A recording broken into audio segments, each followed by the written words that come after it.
easily browse at DAZN schedule to see upcoming fights or catch up on recent events. Never miss a punch by setting reminders that alert you on your mobile device.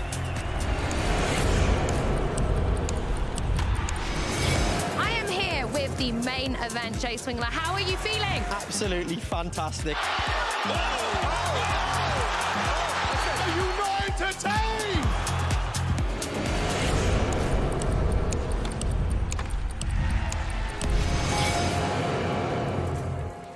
I mean, watch where he catches this, and look at his body positioning, and he has to pull that back around under his feet.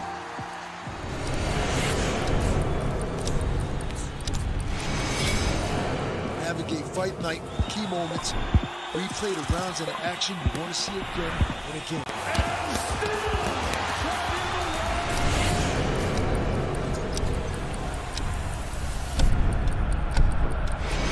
Give it up for the Black Spring Title Grand Champions, Navi! Into the water for the final time. He's won the race to go along with a championship.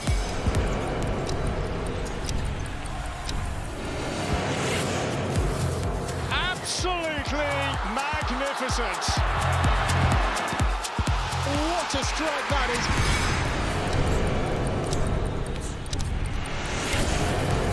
The fight starts now!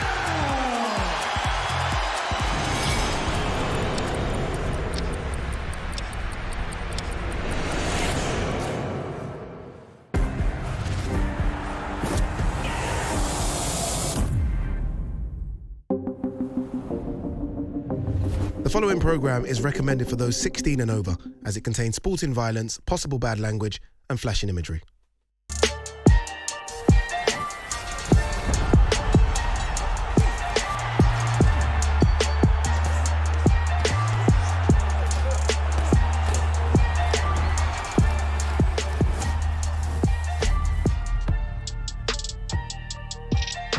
Hello, everyone. I'm Todd Grisham in the Kingdom of Saudi Arabia, Riyadh, to be more specific, and depending on where you are in the world right now, today's the day, tonight's the night. One of the biggest boxing cards in the history of the sport. 6 of the top 10 heavyweights are in action in our 8 fights tonight live, ladies and gentlemen. It is indeed a day of reckoning. Live on DAZN pay-per-view, December 23rd. Day of reckoning. The sun is rising as the biggest names in boxing, Joshua versus Wallin, and Wilder versus Parker, headline a history-making boxing card. Down he goes. Witness the furnace of fight night. Reckoning is in the ring. Live on DAZN pay-per-view, December 23rd. Buy now at DAZN.com. What a week it has been and what a night it is going to be. That is the scenic shot of Riyadh, Saudi Arabia. If you've never been here, it's much different than you would expect. A brilliant view of the city. People are so friendly, a lot to do. It's almost like Las Vegas of the Middle East. And boy, is this fight card going to sparkle tonight from top to bottom. Some of the biggest names in the sport: Frank Sanchez Jr., Philip Hrgovic in action. Jai Opetaia could be the pound-for-pound best cruiserweight, but Eddie Hearn thinks he's going to be a heavyweight champ one day, and then the WBA Intercontinental Heavyweight title is on the line. If you haven't seen Makhmudov, he is a very intimidating specimen. Then to our final 4 fights of the night. Dimitri Bivol defending his WBA Super World Light Heavyweight title against England's Lyndon Arthur. Daniel Dubois versus Jarrell Miller. Boy, the build-up for that fight has been intense. Deontay Wilder, Bomb Squad versus Joseph Parker. A lot of people think Parker can pull off the upset in the co-main event. And then, of course, the coup de grace, Anthony Joshua versus Otto Wallin. And you can buy it all on DAZN pay-per-view right now. Why wait? Why procrastinate? As my parents always told me when I was younger. I know Sergio does that a lot. In fact, he just stumbled onto the stage right now. Former world champion Sergio Mora, the Latin Snake. Former world champion Darren Barker. I've never won anything in my life, but gentlemen, we've called some of the biggest fights the past couple of years. You and I called an AJ fight in Tottenham Stadium. You and I have called Canelo in football stadiums in America and the United States. But this event this week has felt different than anything I've ever covered before. Do you get that sense? Yeah, 100%. Tonight is the night that we've all been waiting for. Look, you wouldn't think it. I'm 41, Todd. So Really? I've been involved in boxing for a fair time. Since I was a kid, I've never been involved or ever seen anything like this in all my years being involved in the sport. It's incredible. The magnitude of it, everywhere you go, the lights are shining. It's special. Special to be a part of. No, it really is. And you know what? It's all eyes on Saudi Arabia. You know, it goes back to like the Rumble in the Jungle when the heavyweights, Ali and Frazier, you know, all eyes were on Zaire, Africa. That's what Saudi Arabia is doing here, and the Prince and the Riyadh. And the people are great. The food is great. We golfed. The golf was great. I mean, it's amazing. But the day of reckoning is here. This is what it's all about. It's a heavyweight championship night of boxing. I mean, let's do it.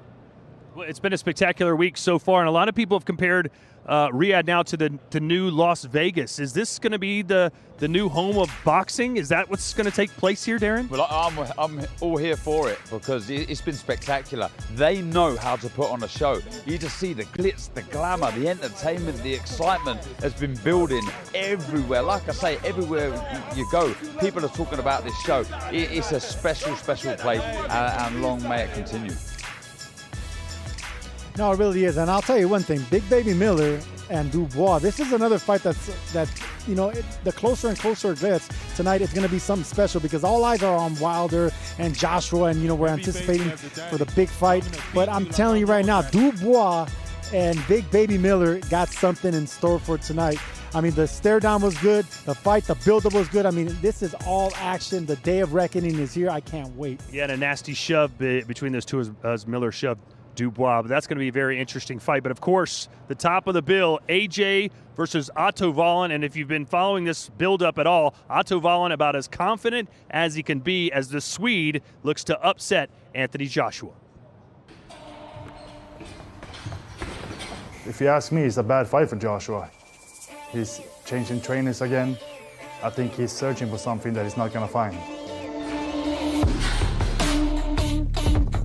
He seems to know more about me than I know about myself. I think it's pretty obvious to everyone that physically, I think he's the same, but mentally he's not. So if December 23rd doesn't work out, maybe you can look at going into psychology. I'd love to be one of his clients since he knows so much about me. I think that he's feeling the outside pressure from the fans and from the people, and that really gets to him. And that way I can dive deeper into my mental state with my new psychologist, Otto Wallin. Actually, I was sparring him in 2016. We must have sparred at least 150 rounds.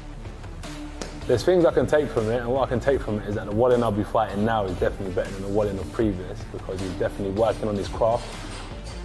It was good experience, and so we know each other pretty well, and that's why I have a lot of confidence in this fight for myself. So we were doing a face-off and then staring at each other.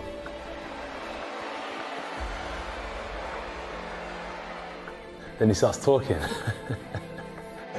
He said that AJ's reached his peak. So plain and simple, I said, the more you talk, the bigger the grave you dig is for yourself. So if I was you, I'd shut the up. And that was it really. Kept on talking and just up December 23rd. You keep on poking the bear, you're gonna get a reaction. There's no physical altercation, but it's just that energy, that feeling. It's a fight I wanna win. I wanna hurt him.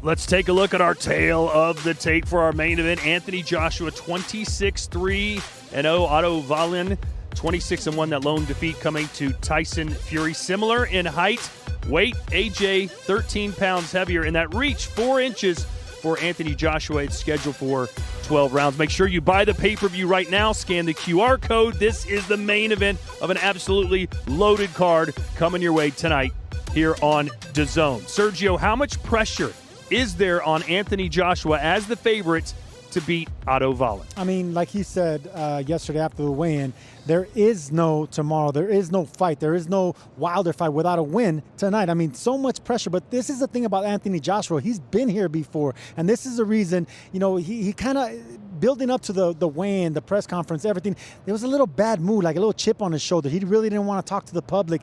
Something was wrong, you know, but now the fight is here. It's around the corner, and now it's time to really take care of business. Joshua has been here before. He knows how to handle the limelight. He knows how to handle the pressure. It's time to fight. You know, you mentioned earlier, like the fights in Zaire, those exotic locations. Remember how upset George Foreman was before Ali? He was very tense. He didn't want to talk to fans, whereas Ali was loose as a goose. Otto Wallin's been smiling and doing all the interviews this week, and Anthony Joshua just wants to get in and get out. That's how it is whenever you've been on the big stage for so long, and that's what Joshua's been. I mean, he's a 2-time heavyweight champion. I mean, he wants to become 3-time heavyweight champion, but he's been there, done that, and it gets. I guess you would say it gets old for a champion. He's been there so many times, but he has to do it. This is part of the game, and it's part of getting back on track. And not only that, Todd, the fact that Wilder fights around the block, and you never want to look ahead. You know, the man in front of you can be just as dangerous as a man you're looking forward to. So this is a lot of pressure for a man that got accustomed to pressure. A lot of criticisms for AJ about how many trainers he's had. Right now he's got a new one, Ben Davidson. Are you concerned at all? No, look, I had stability. I know Sergio did too. We had the same coach from start to finish. But then you could look at some fighters that change trainers often.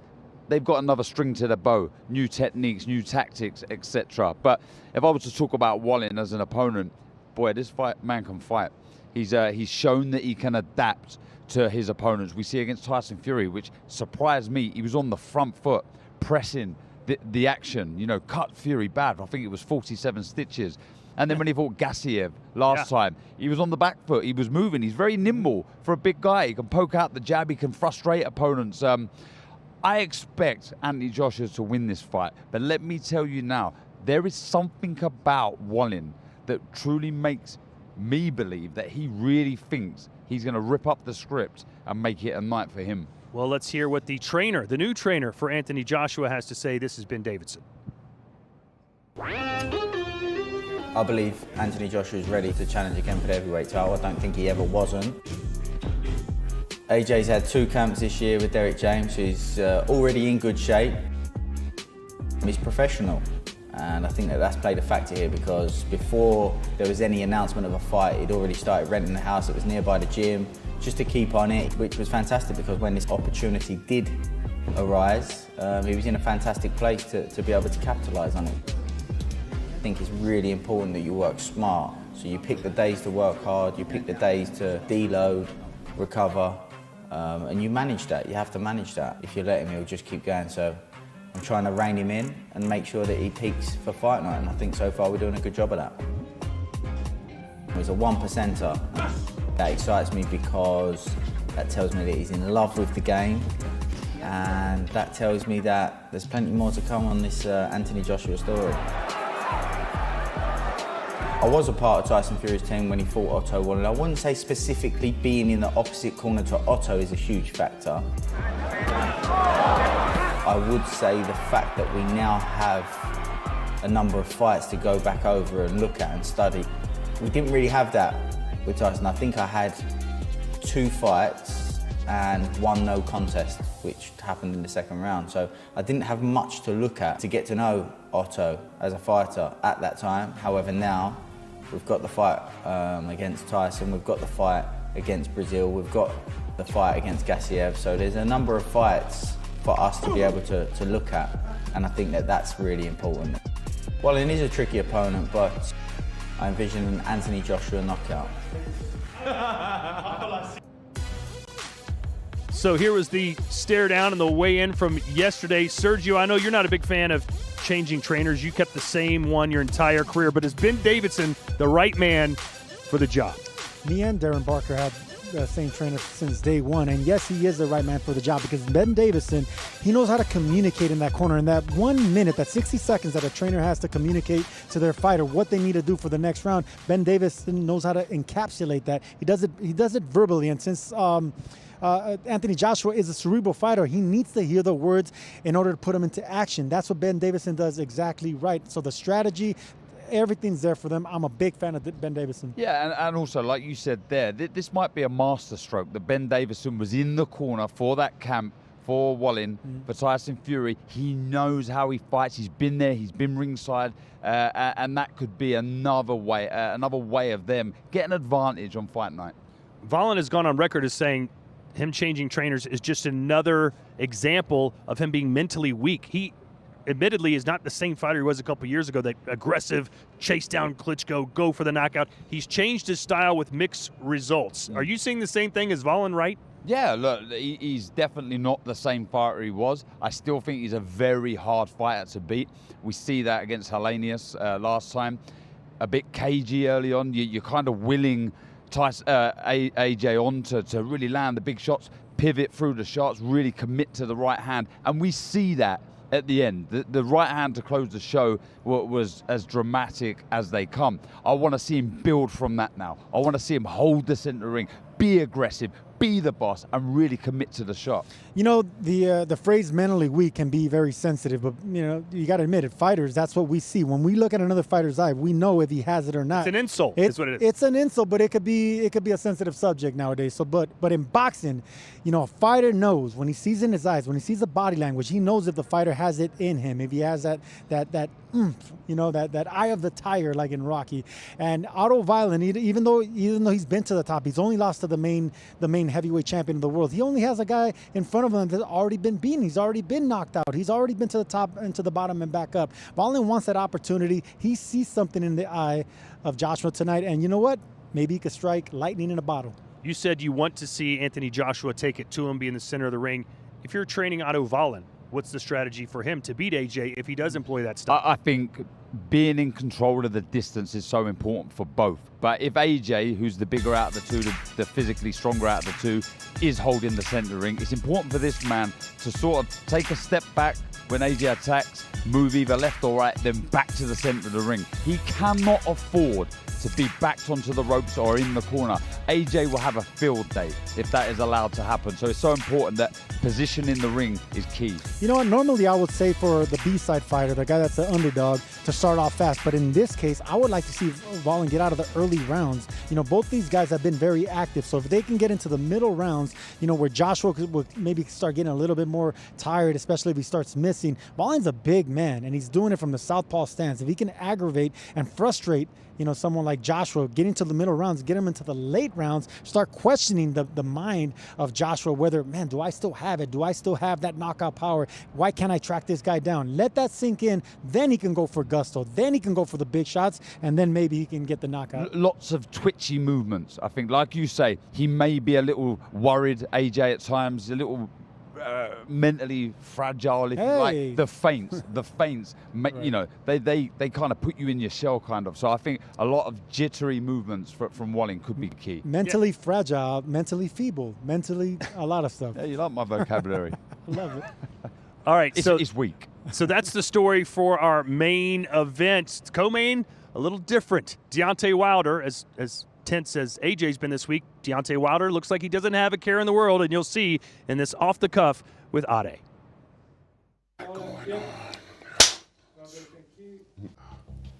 only met him, this is my second time meeting him in person, you know, and out of all these years, it's been over 6 years. It's supposed to have been done a long time ago, you know. I could say so many different things of why it haven't happened, but I've been talking about that for so long. Everybody knows why it haven't happened. I don't think they need to hear me to know that, you know. But that's not here nor there. It's a different time, you know, in place, and I'm looking forward to the future. See, the future is bright. We can talk about the past all day long, but for what? And I'm not gonna waste your time. You too. Joseph Parker, former world champion, coming off a good win as well. Obviously, he had that defeat against Joe Joyce, but he's rebuilt himself back up. What do you make of Joseph Parker as a fighter? I like Joseph Parker as a human being, you know what I mean? I like him as a human being. I think he's a well-mannered, respectable man, you know, and he's a good family man. He's a great fighter as well, too. He got a big heart, and he's willing to give it all he got, you know, and that's all I can ask for a fighter, you know, to just get in there, give it your all, give it your best, you know what I mean? Give a great performance for the paying customers, and we go home happy and enjoy our family. So I'm looking forward to fighting Joseph Parker. on December the 23rd, live on DAZN pay-per-view.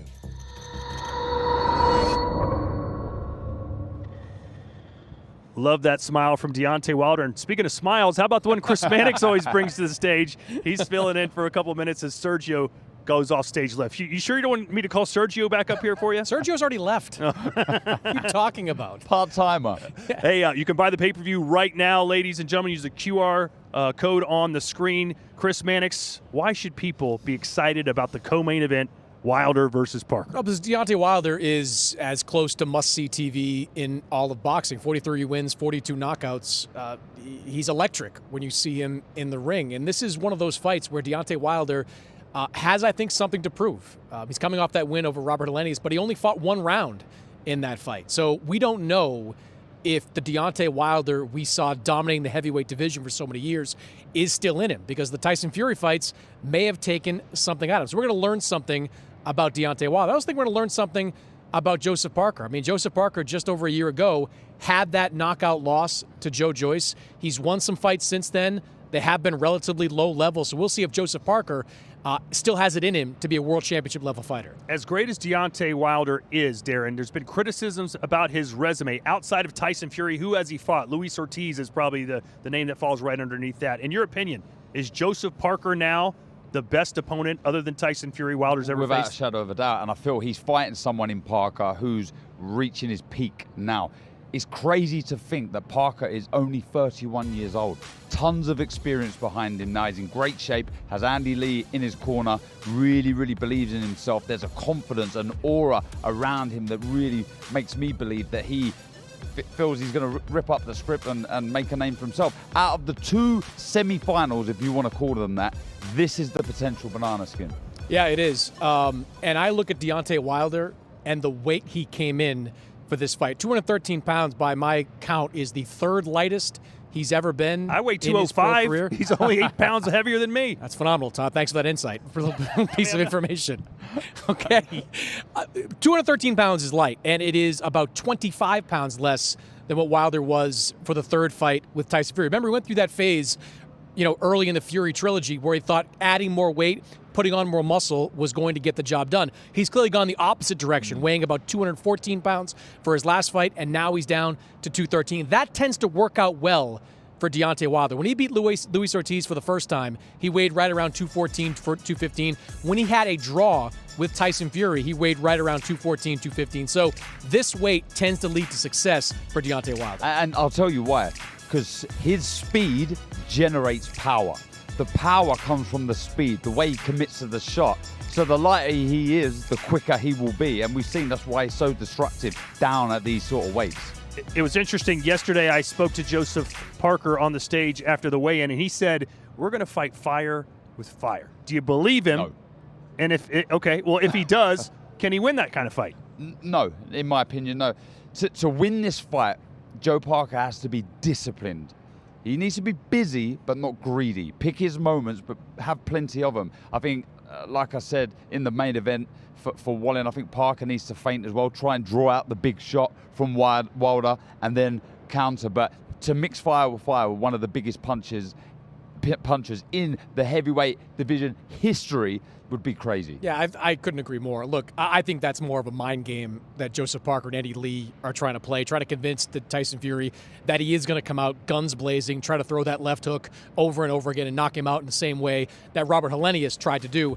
I don't think he's going to do that at all. Joseph Parker is a boxer at heart. He doesn't have the size that Tyson Fury had when he went up against Wilder. I think he's going to try to stick and move. It is dangerous because when you fight Deontay Wilder at range, it gives you more of an opportunity, gives him more of an opportunity to score a knockout like he has so many times before. But I think Joseph Parker is going to try to box more. He's going to get his chin tested, and I do have some questions about that, but I think you're going to see more boxer than puncher in Joe Parker.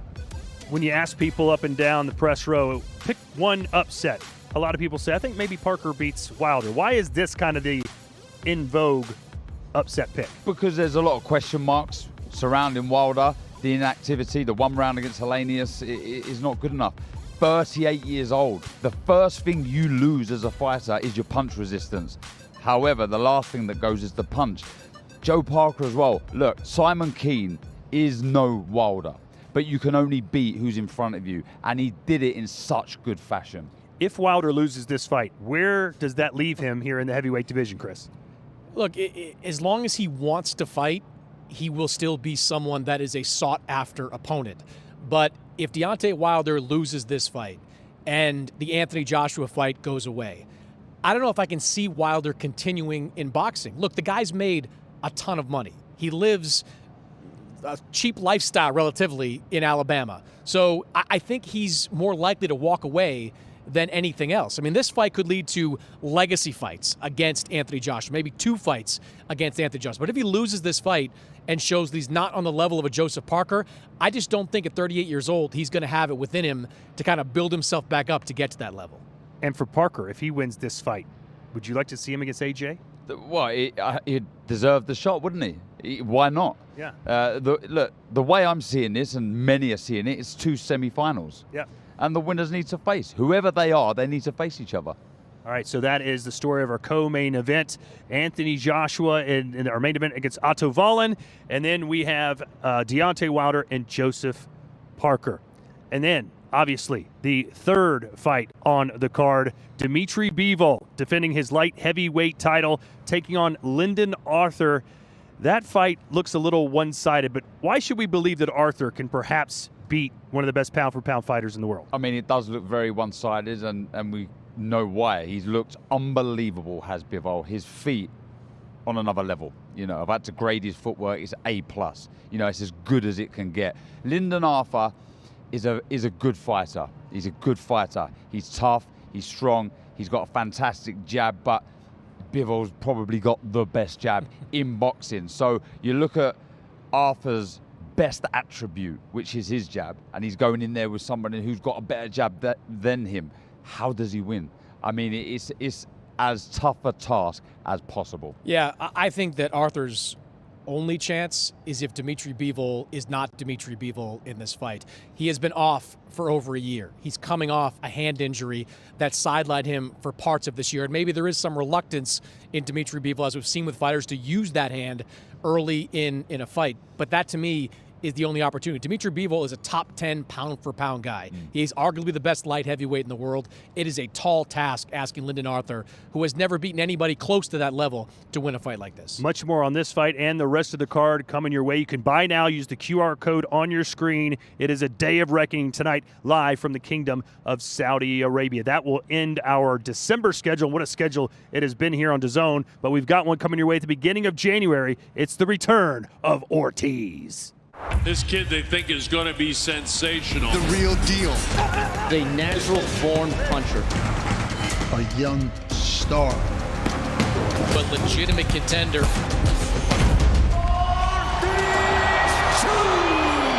Ortiz knockout express. Too big, too strong, too good. Picks up another victim. His 19th knockout and his 19th win.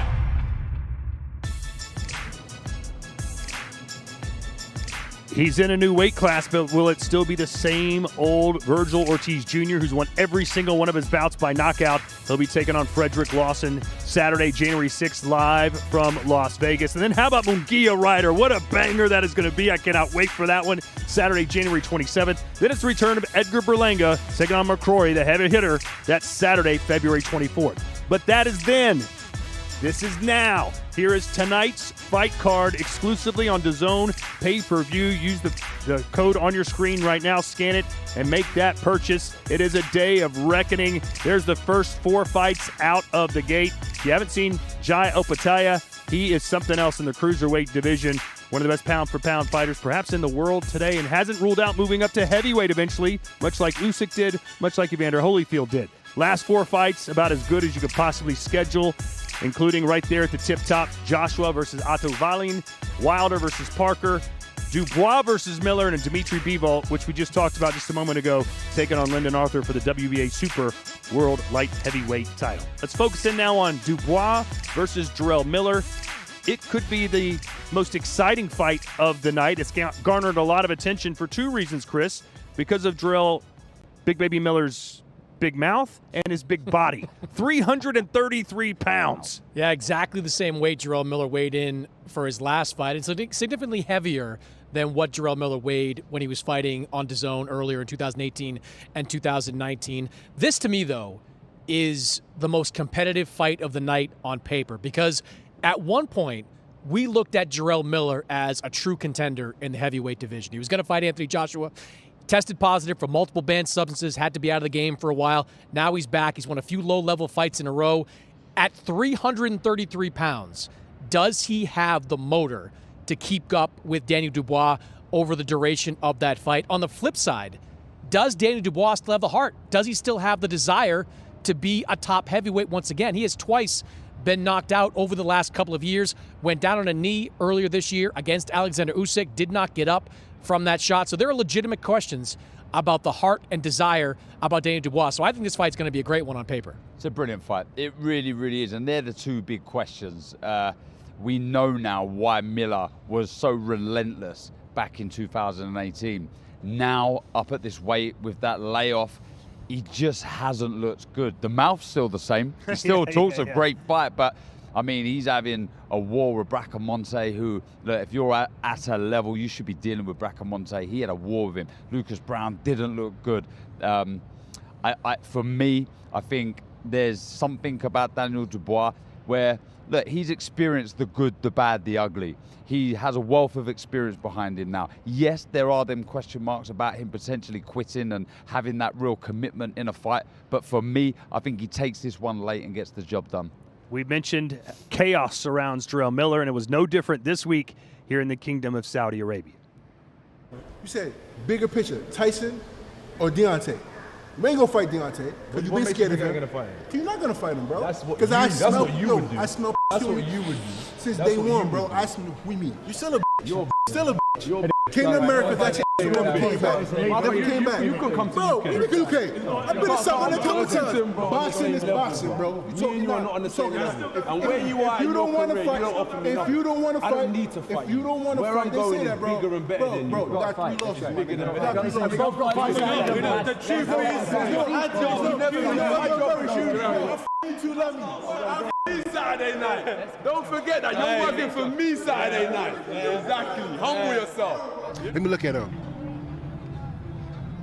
He's an ugly motherfucker. We're gonna wash him up. We're gonna beat him up. I'm just tuning Saturday night, man. I'm gonna cook this shrimp. The two-time quitter. You know what I'm trying to say? Boy. Two-time quitter. Ain't gonna spank Listen. I'm gonna teach you a lesson, boy. It's so funny. I'm gonna teach you a lesson. You know, after the Usyk fight, you know, I heard he finally got some vagina. So I'm happy for you. And I applaud you that you know what the gushy feel like. Well, I'm gonna make your face mushy come Saturday night. So all you guys, please tune in, and it's gonna be amazing. Thank you. Have a good night. Hey, he is entertaining. Give him that. I think Dubois was intimidated by him a little bit earlier in the week, but now he's just kind of in on the joke and having a big laugh. Let's watch what happened yesterday at the weigh-ins when Miller went from just using his mouth to using his hands. He put his hands on Dubois. Take a look at this. Competing tomorrow night in a schedule. How would you have reacted here if you were Daniel Dubois?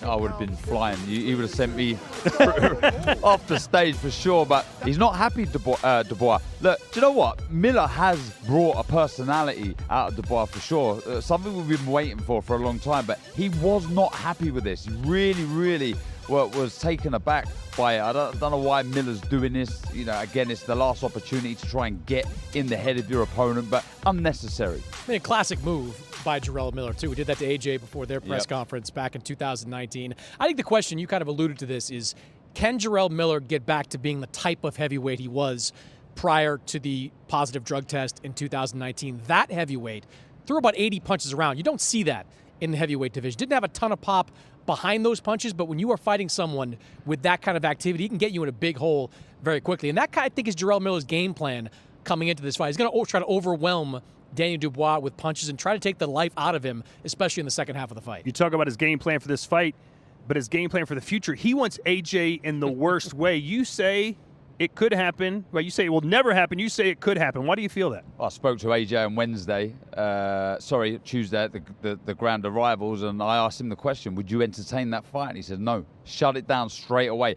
But but it's boxing. It's boxing. Stranger things have happened. Can you imagine? I mean, we see some of the hype for their scheduled first fight, which obviously never happened. It was electric. It was fun. And I imagine if they were to fight, it would be that times 100. So you never say never. I personally can't see it, but you never know. Look, the earliest a Anthony Joshua, Jarrell Miller fight could happen is probably the end of next year. If Joshua wins, he's got some business probably to take care of against Deontay Wilder. But if he gets to the end of the next year, and if he has success, and if Jarrell Miller keeps winning, if he picks up another couple of fights in 2024, that fight, I'm telling you, is going to happen. Because I don't think Anthony Joshua wants to go out of boxing with his U.S. record being 0-1. I think he wants to go back to the U.S. at some point, have another big fight.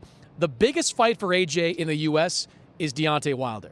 The second biggest fight, if he keeps winning at heavyweight, is going to be Jarrell Miller, because Jarrell Miller can talk his way into anything. He is a Brooklyn-based fighter. You bring that fight back at MSG. You bring the whole package back. Everything you were trying to do in 2019, you bring it all back in 2024.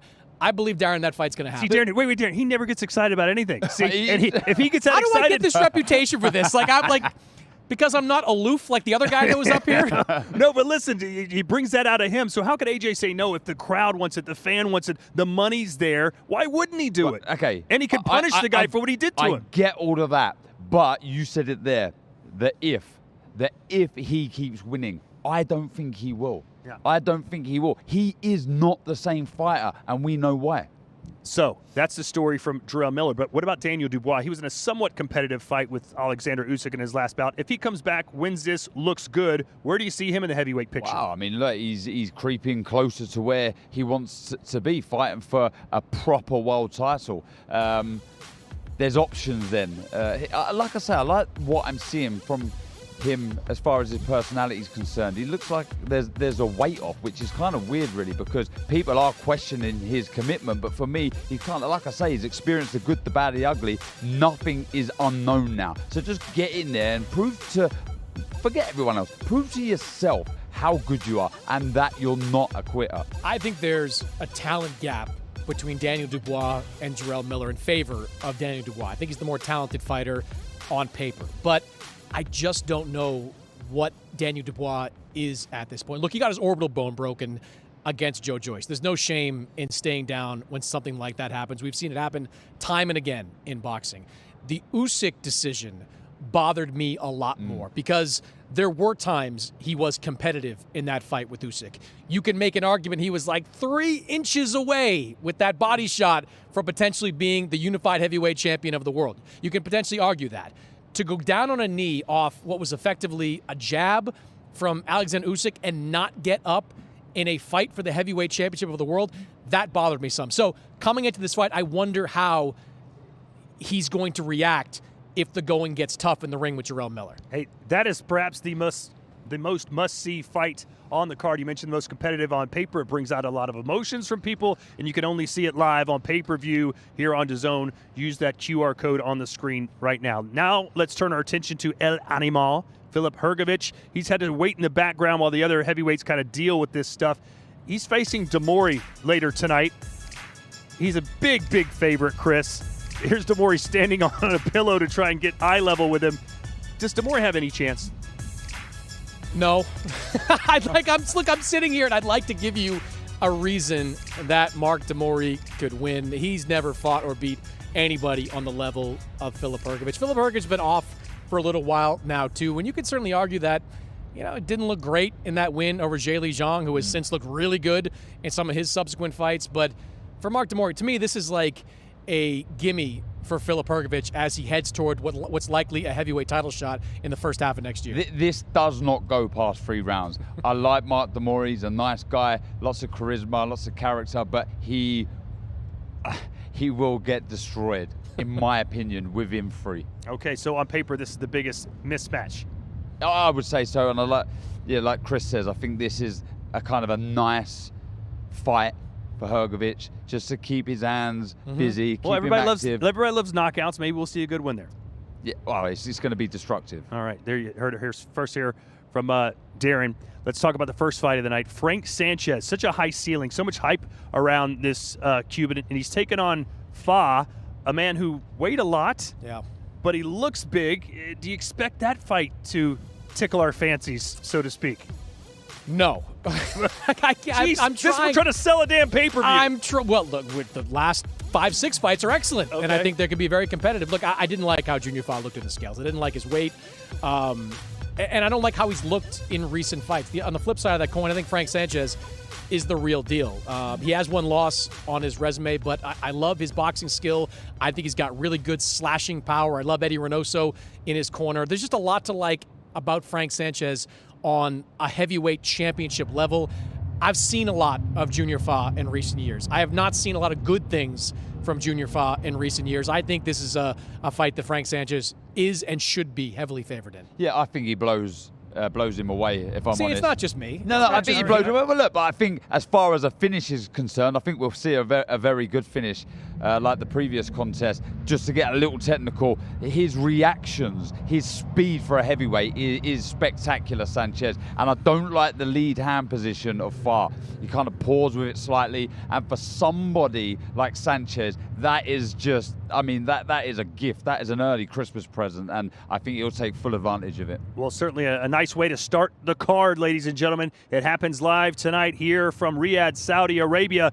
But in this country, boxing isn't their only love. Look at the other sports, which are all part of the Riyadh season.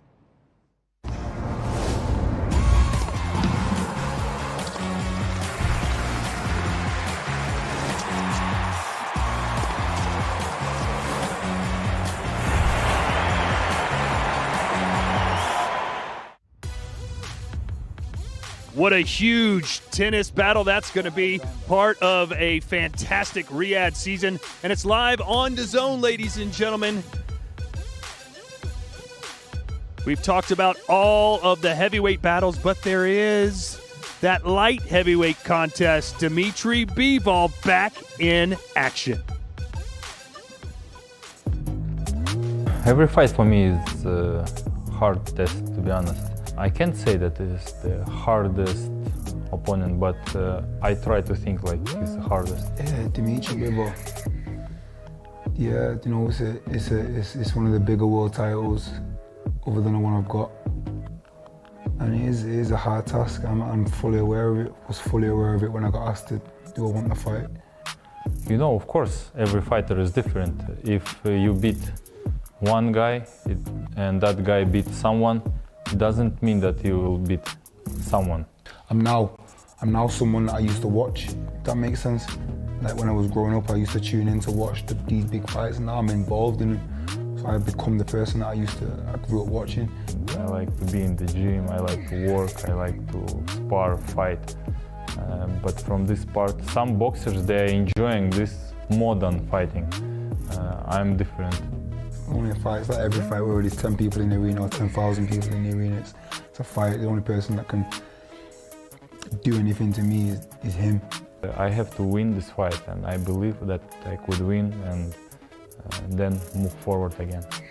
But yeah, initial can be stole. Initial, we have a good war in there. I'm sure we can. We can have a good boxing fight. I'm sure we can. Two good fighters are in there, so all the fights are good fights, though. All of them up and down the card. Lyndon Arthur versus Dimitri Bivol. There you see it is for the WBA Super World Light Heavyweight title. Of the top 4 fights, it ranks in at number 4 according to the Day of Reckoning fight card.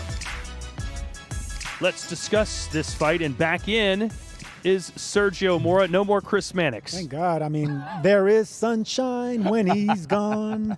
Dimitri Bivol, fighter of the year in many people's eyes in 2022. He had all the momentum behind him, and then Sergio, he did nothing. No fights, no buzz, persona non grata. We didn't think he was going to fight this year at all, and this fight kind of came out of nowhere. Why isn't he fighting more, and what do you expect to see him see from him tonight. Well, he did get fighter of the year, so he did that. He beat Ramirez. He beat the best fighter pound for pound on the planet in Canelo. So he did his job in that year. But the problem is when you get accustomed to beating superstars, you want superstar money. Dimitri Bivol demanded more money, and that's the reason the rematch didn't happen. That's the reason he's been inactive, quite frankly. But here he is in the day of reckoning. He's going to be on the big stage. He's fighting a guy with a good jab, but when you're dealing with a fighter like Dimitri Bivol with the best jab, it's not going to be a good look for Arthur if he's going to go jab for jab. And he says it's going to be a battle of jab. He's going to lose that battle. And not only jab for jab, but Bivol throws twice as many jabs per fight as Lyndon Arthur does. Yeah, he's just so busy. And speaking to Bivol a couple of days ago, he said about the time off, it's allowed not his body to recover, but more his mind. He's been, mentally quite active. It's been quite taxing, some big fights to deal with. But he looks in unbelievable condition. Must say also that so does Lyndon Arthur. But yeah, he's well up against it, Arthur. It doesn't get much tougher than this. Bivol on top form is one of the best out there. Everyone wants to see that unification fight between Bivol and Beater Biev. And if anyone can make it happen, it's the people here in Saudi Arabia. Maybe we'll see that fight next year. But Sergio, what do you want to see from Bivol tonight that makes you think or proves to you that he still is indeed one of the top 10 pound-for-pound fighters in the world? A knockout, Todd, because we haven't seen a knockout in his last, 8 fights? He hasn't got a knockout in several years. He came out blasting people away, and now that seemed to stop. I mean, he is a complete boxer puncher because he does have power, behind those heavy hands, but he prefers boxing. This is a chess match to him. I mean, Bivol really takes pleasure in winning round by round and really shutting down fighters, and that's great. But if you're going to want that big money, that superstar money, and want to keep doing it on the big stage, you got to get the knockouts, and you got to do it against fighters like Lyndon Arthur, who has been stopped before. So if he can get the knockout on the big stage in the day of reckoning with all eyes here on Riyadh, Saudi Arabia, that's how you get back to the big money and maybe a future Canelo rematch. That is poetry in motion there, what we're seeing. I mean, the footwork, the punch variation, I mean, that is a joy to watch. So, a purist like myself and Sergio, we love to see that. Purist, okay. It doesn't get much better than that. That is a joy to watch, and I expect to see more of that tonight. I hate to bring this up, but Lyndon Arthur defending his title for the first time. You guys didn't do so well in your first title defenses. Thank you, mate. Thank you, mate. I'm just saying, what advice would you give to Lyndon Arthur as he takes on Bivol? It's better to have won a title and lost it than never won it at all, Todd. You know that about breaking hearts and love. But, yeah, Lyndon Johnson needs to use his Not Lyndon Johnson. The former president of the United States is not fighting. It's Lyndon Arthur. Well, if he wants to be the president tonight, Arthur actually needs to dominate like the president. So this is what he needs to do. But, instead of the Oval Office, he needs to do it in the squared circle. He needs to stay in the middle of the ring, use ring generalship. He's not going to win the battle of the jabs, right? So if he can get foot feints, try to bait the great jab of Bivol, and then jab back, jab to the body. Don't try to get too aggressive early. Go for the distance. Bivol's been inactive, so get him into the middle rounds, the later rounds. It's going to be very difficult for him to win this fight. He's certainly not going to out-jab him. So make it ugly later in the fight. This is what top-level sport is all about. Finding how good you are. Let's see how good I am. Put me in with the best. Let me find out. I want to know how good I am. That should be his mentality going into this fight. Look, I'm a big underdog, but look, let me prove to myself I'm actual world class. Let's talk about the two big heavyweights that are squaring off against each other. The guy came in looking like this, the freaking monster. There he is, Makhmudov and Kabayel. Look at that face, Sergio. He's almost as ugly as you. What do you think between these two heavy hitters? Well, listen, he said ugly. All right, Parker, you're not that quite ugly. That man could be casted in the next Marvel movie for like the bad guy. But yeah, this is the type of fight between two big punchers, guys that are. It's not going to go the distance. These guys are meant to explode. So I want to see him get aggressive. I mean, not that many people know his name. So if he can go out there and behind that face get an ugly knockout, a scary knockout, maybe he can start turning heads. He's the next Bond villain. If boxing doesn't work, he's the next villain. But yeah, for me, I know exactly what Makhmudov's going to do. He's going to look for that right hand. He's He's a thunderous puncher with the shot, a little predictable. He is open, however, to shots himself. Caballero is an accomplished fighter. He's a European champion. He's good. He needs to be nimble. He needs to be agile. He needs to be quick and try and frustrate Makhmudov. To be honest, if Caballero was to win that fight, it will be a boring fight. If if I'm honest, he has to be very disciplined and on point. Makhmudov, on the other hand, he'll be looking for that haymaker right hand to finish the show. All right, so that's the story of the heavyweights. Now let's turn our attention to the cruiserweight. One of the best in the world today, probably the best, Jai Opetaia. He will be in the ring for the first time on a card of this magnitude, taking on Ellis Zorro. Make sure you purchase the pay-per-view now. Use that QR code on your screen. So many big matches, including this Cruiserweight Showdown. Huge opportunity. Fighting on the biggest boxing card in history, in my opinion. I'm so proud to be a part of it, and I'm pumped. I cannot wait. Styles make fights. I think Zorro's a bit more of a chess match than a brawl. We see what he brings to the table, and we capitalise on his mistakes. Obviously a big challenge. He's the best cruiserweight in the division. It's an opportunity of a lifetime. Probably the biggest card ever. And I've come from Yorkville to Saudi, so I'm over the moon. Politics in boxing, it's frustrating, but being here in Saudi Arabia, this is what boxing needs. You know what I mean? The politics and the people that don't get in the ring are the ones holding the fighters back. It's not really my situation to comment on or be involved in. He was a champion. From what I've read and what I've heard, it does seem a little bit strange. If Breeders did pull out, I don't know why they would strip him, but if I can come away with the victory, I'll be recognised as, the #1 guy. I'm a fighter. I just try and focus on fighting, and that's what I've been trying to do, and that's what I'm going to do on Saturday, is just focus on my job. Defeated fighters, I'm always in good fights. There's a lot of knockout power in the ring, so yeah, tune in and enjoy, and thanks for the support. I don't see it going the distance. I'll be surprised if it does, but if it does, I'm ready for 12 rounds of war. Jai Opetaia, a scary dude in person, very cerebral, looks like he's wanting to beat everybody up, and he's got a chance to do that to Ellis Zorro later tonight in the Cruiserweight division. The third fight on our fight card, which starts with Frank Sanchez and Junior Fox, excuse me, and then it's El Animal, Filip Hrgovic, and then the two big boys, Makhmudov and Caballero. And then, of course, the other four fights. And look who's joining me now. Sibley is here. Made this look so much more attractive. We got Sergio out here. We got Darren out of here. Chris, obviously, very handsome as well. Chris, your thoughts on seeing Jai Opetaia up close and in person tonight? Look, I'm looking forward to it. Unquestionably, he is the #1 guy in the cruiserweight division. And if he had a deeper resume, we would probably be talking about Jai as one of the top 10 pound-for-pound talents in the sport.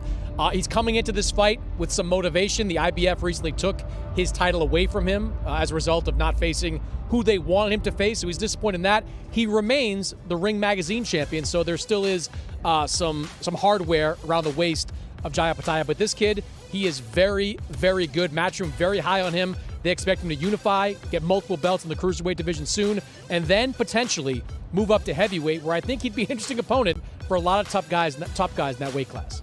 Well, Sibley, you've been all around town following this. You've never been to Saudi Arabia, I assume? No, first time, loving it. A lot of jet lag is happening, but I'm enjoying my time here. It's good. Yeah, so what have you been up to, following around all the fighters, being in the buzz? Yeah, I'm bugging them a little bit as they go through the hallways. I got them yesterday for their entrances, coming out of the cars into the weigh-ins.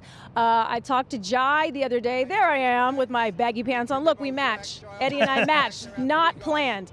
It's been fun. I got to talk to everyone and just kind of get a behind the scenes. Sonny Edwards there. Oh, how's he doing? He's doing great. You saw his eyes. He has both of those eyes were messed up from that loss, but listening to him talk, coming here and just hopping on the plane after that loss, but still wanting to continue to fight and get that next one in. It was great to talk to him. Again, Jai, talking about his surname, he really, really wants to represent for his grandfather. That is a family name, Samoa. So I'm excited to see what he's going to do tonight. Of course, Bivol, great. I wanted to steal his jacket. And then talking to him about his mentality walking into the ring before the fight tonight. So I'm excited for everything. And then, of course, talking to the fans, they're ready and they're hyped. Who was the most fascinating person you spoke to? Woo! Who was it? Besides you two tonight? No. Don't go there. Honestly, it has to be, and he's not on the card, but we just talked about him. Sonny Edwards. He really had so much to say. He's so obsessed with the sport of boxing and just his fire and what he wants to see. Lyndon is his guy, so he's excited for that as well, to be here to support him. But he was just so knowledgeable and just so passionate, and was such a good sport about that loss that happened, but ready to get back in the ring. Yeah, Chris, it's interesting when a fighter loses like Sonny Edwards did. Usually they go into hiding for 6 weeks. They go on vacation. You don't hear from him. He's in Saudi Arabia less than a week later. Sonny's made it clear throughout his career he lives, eats, sleeps, drinks boxing. This is what he does. So it's no surprise to see him land, probably get another couple of stitches, maybe get a couple taken out, and then hop on a plane to come to Saudi Arabia. Look, he hopped on social media like a day after the fight against Bam Rodriguez and called out Chocolatito at 115 pounds. So, this guy just wants to be involved in the sport one way or the other. He's probably going to be off for 5-6 months while he lets his body heal, but I'm not surprised at all to see him here in Saudi Arabia, and I'm sure he'll be present for every single fight on this card. Yeah, and if you didn't get the chance to see it live, Sonny Edwards versus Bam Rodriguez, you can watch it on demand right now on the DAZN app. What a fight that was. And make sure you use the QR code on your screen to purchase tonight's Day of Reckoning card. 8 fights featuring 6 of the top 10 heavyweights in the world today, and it starts coming up at the top of the hour. Some other people we've seen around the fights this week, we've seen Derek Chisora. He seems to pop up everywhere. Yes. Did he bother you? No. Did he? I don't want to say bother me. Okay. No, we had some, he calls me Bay, because I'm from the Bay Area, so he's been shouting that around. But no, he's been cool. He's been great, outspoken, got a lot to say, and he's been, every time I turn a corner, I've seen him. And here's the grand arrivals from earlier in the week. And the thing about Saudi Arabia, they don't take a day off. I mean, everything's big and bad, and there's workers working up to the last possible second, putting up extremely huge marquee signs and video boards. I mean, they go all out. Have you been to Boulevard across the street, the park? No. Yet? Oh, you haven't been? There's rides? I've been to Dunkin' Donuts. Is that? Oh! Well, no? All right. No, I want to go to Cheesecake. That's out here, too. I think they went to Cheesecake this week. The two of them did, yes. Cheesecake Factory. They go on dates a lot on the road. We've got a lot to do while we're out here, and 24 more hours, that's it. I wonder if Las Vegas is kind of, you're from Las Vegas, you're there with the Raiders all the time. I wonder if they're getting a little offended that people like Bob Arum and Frank Warren and Eddie Hearn are saying this is the new place for boxing. I mean, from start to finish, every week they go all out. Is Las Vegas going to have to step up their game? Look, I think Las Vegas is still always going to be the home of many big fights. It's just tough to compete with the money that Saudi Arabia is willing to pour into boxing. And that's one of the things I like most about this card, because it's not just a one-off for most of the guys that are here. There's a lot at stake. I mean, we talked about what's at stake for the 4 guys in the main event. If it's AJ and it's Wilder, most likely we see them first quarter of next year fighting in a super fight that's going to generate huge paydays. But Dimitri Bivol, if he wins his fight against Lyndon Arthur, the winner of Callum Smith against Artur Beterbiev, that's likely going to be his opponent, potentially here in Saudi Arabia later this year. So, even though not every fight is exactly the one that the boxing fans wanted, they all have big stakes behind them because of what's next for each one of these guys. Looking at the fight card up and down, you're somewhat new to the sport. I know you're passionate about it. Which fight are you most excited about? Oh, I mean, I'm going to say the main event, just because those guys, I mean, the energy that they brought every single time they come out there. I still didn't get to talk to Wallin? No, I did. We sat and had a great conversation. But Joshua, I didn't get to talk to him, didn't get to sit down with him yet, which I would like that. So when you're ready to talk, hopefully that can happen. I tried to bug him when he came in yesterday. Might be getting dressed right now. So. Yeah, he's kind of busy. I think he's getting ready to get in the ring. But no, I'm ready for that main one and just to see what those guys bring and see how it goes. But yeah, I've had a blast. Like just watching everyone, just taking it all in and learning as I go. But it's been great, and it's having a good time. I want to say this about the main event, because the main event to me is the most ripe for an upset. I really believe that, because Otto Wallin, I've been around him, most of the week. I've talked to him a lot in the last couple of months. He's coming into this fight with enormous confidence, and he's coming into this fight with great chemistry within his team. His head trainer is Joey Gamache. Joey Gamache is somebody that boxing people know, but he's one of the brightest minds in all of boxing. He's one of the architects of Teofimo Lopez's win over Vasily Lomachenko back in 2020. He just has great game plans, and I think he's going to have a great game plan for Otto in this fight. Otto's a southpaw. We know AJ's had some troubles with southpaw in the past, and Otto's coming off the best win of his pro career, a decision win over Murad Gassiev, who was once a great cruiserweight and a pretty decent heavyweight at that. So, look, AJ is still AJ. He's the favorite for a reason, but Otto Wallin is a live underdog coming into this fight. All right, we're going to look at the fight card. For those of you just joining us before the pay-per-view, you can purchase it now, right now. Purchase it now, by the way, by using that QR code. All right, Chris, I want you to give me one sentence for each of these fights, kind of a wrap. First, Frank Sanchez versus Junior Fa. Great opportunity for Frank Sanchez on a big stage. Filip Hrgović, Mark Demori. Destruction. Be more specific. Which guy's getting destroyed? Filip Hrgović is doing the destructing. That's why they call him El Animal, by the way, Sibley. El Animal. Jai Opetaia and Ellis Zorro. Look, again, a great chance for Jai Opetaia to showcase his skills on the biggest platform. He is, I think, one of the best pure pound-for-pound talents in the sport. Makhmudov and Ajit Kabayel. Makhmudov, look, rarely do I think that fighters are nervous when they're on the scales or when they're doing that face-off after the weigh-in. Kabayel, to me, looked nervous. And maybe it's because he was looking up at this big guy, Makhmudov. But I've watched a little bit of Makhmudov. A bit of a late start. He's in his, early to mid-30s at this point. But he is a guy that I think people are going to really like watching. Bevo Arthur, I won't put you on the spot for that one. Daniel Dubois versus Jarrell Miller. Highly competitive fight. Deontay Wilder, Joseph Parker. Does Deontay Wilder still have it? And finally, Anthony Joshua Otto Wallin. Anthony Joshua's road to redemption continues against his toughest opponent of 2023. All right, that is the stage. It has been set. The pay-per-view is about to start now. Order it. Do it. We've spent all this time selling it to you. The time is now. Live on the DAZN pay-per-view, December 23rd. Day of reckoning. The sun is rising as the biggest names in boxing, Joshua versus Wilder. Joshua right hand. And Wilder versus Parker, headline a history-making boxing card. Down he goes. Witness the furnace of fight night. Reckoning is in the ring. Live on the DAZN pay-per-view, December 23rd. Buy now at DAZN.com.